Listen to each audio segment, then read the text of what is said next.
here we go. Finally, something to get excited about when it comes to Meltan, because yesterday we got 2 new trailers, a ton of information. There's the mysterious box, which looks like the method of obtaining Meltan. We also got to see like footage of how it works in the real world, and a teaser for a new form or evolution. So Pokemon is going all out when it comes to Meltan right now, but also we have Sinnoh confirmed, and this is just a few days ago. Pokemon originally discovered in the Sinnoh region will be arriving soon in Pokemon Go. We trust you know what to do with this information, trainers. Get ready to start exploring. So I mean, just keeping this all together, Pokemon Go, Pokemon Let's Go, new Pokemon all over the place, which is why this is huge. New patch, Datamine, APK teardown for Pokemon Go, all 107 Gen 4 Pokemon added, all caps, all hype. Let's see what we got. So that's right, all 107 Gen 4 Pokemon from Turtwig to Arceus have been added to the APK's dictionary, travelers. Along with this, we have some sound files for all 107 Pokemon, including 2 cries for Pokemon 492, Shaman, Gen 4 Mythical with a land form and a sky form. Speaking of forms, 8 Pokemon had their forms added to the APK as well. Rotom, Wormadam, Giratina, Shaman, Cherim, Shellos, Gastrodon, Arceus, all 18 forms. We have new moves, and then we get to the fun stuff. Meltan's number and evolution? At the tail end of all these new species appear 2 additional audio files, but no official APK species dictionary entries. Pokemon number 891 and Pokemon 892, and we have their cries. Huh. Does that mean this is an evolution for Meltan? I still don't like the design, but that kind of changes things, and also it adds a lot more to this little teaser we get at the end. I think Meltan still holds a greater secret to be uncovered. Is that secret such a crazy great secret that's an evolution on a mythical Pokemon? Because as we saw in the trailer, they all clump together, they all gather up, and they assimilate into Meltitan. I saw a couple people comment that in the comment section. I think that was actually a really good way of describing it, because that looks a bit more extreme and complex than just a simple form change like we've seen with other mythical Pokemon.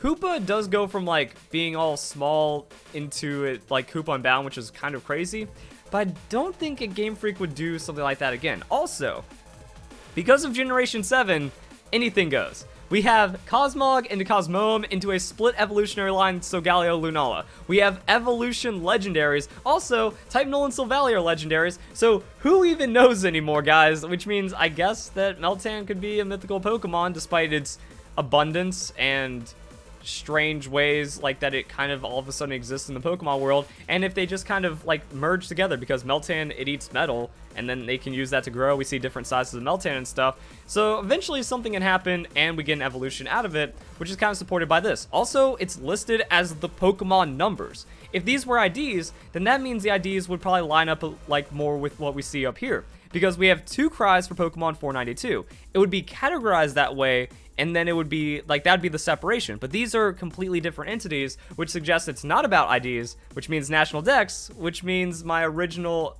guess looks to be more correct. You know, now admittedly pretty tired, but if I'm not mistaken, we may have just gotten confirmation for the national dex number for Meltan, number 891. More data on top of the data that already suggested 891. That's what it looks like. And curiously, 1 additional Pokemon's cry.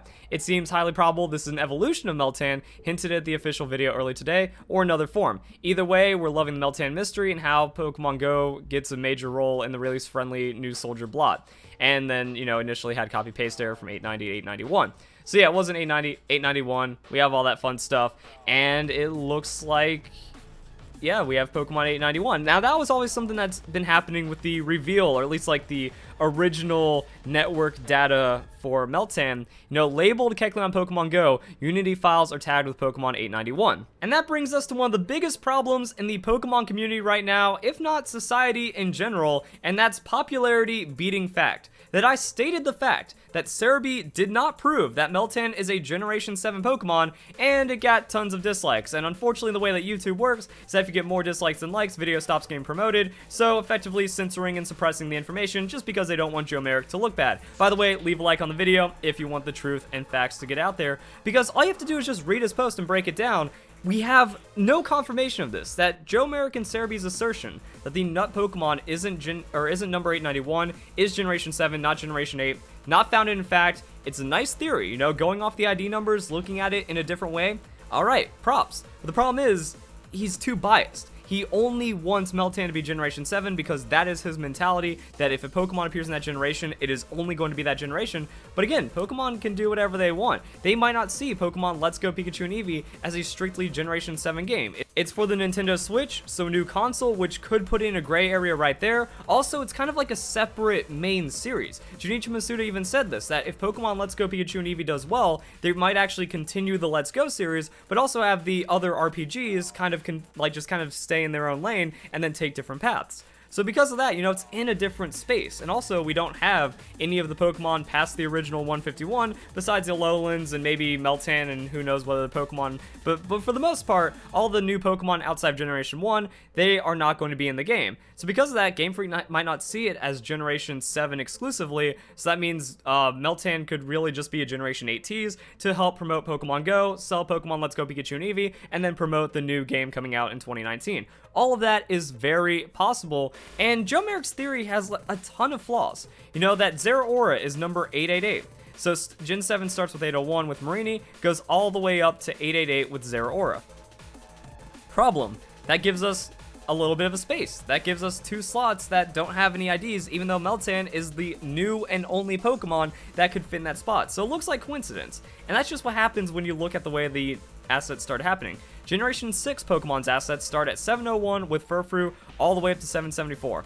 So the only way this post can be proven is if we get to Generation 6 in Pokemon Go and Furfrou starts at 701. Or not even Furfrou, just any Generation 6 Pokemon. Maybe they do the Dex just naturally and not mess around with the IDs or anything. But as we get more into more in depth, that's why this data mine right here is so big, because it's classifying Meltan as 891. We had that happen already, labeled as 891 right here. We go into all the other files, so it makes it makes room for all the forms.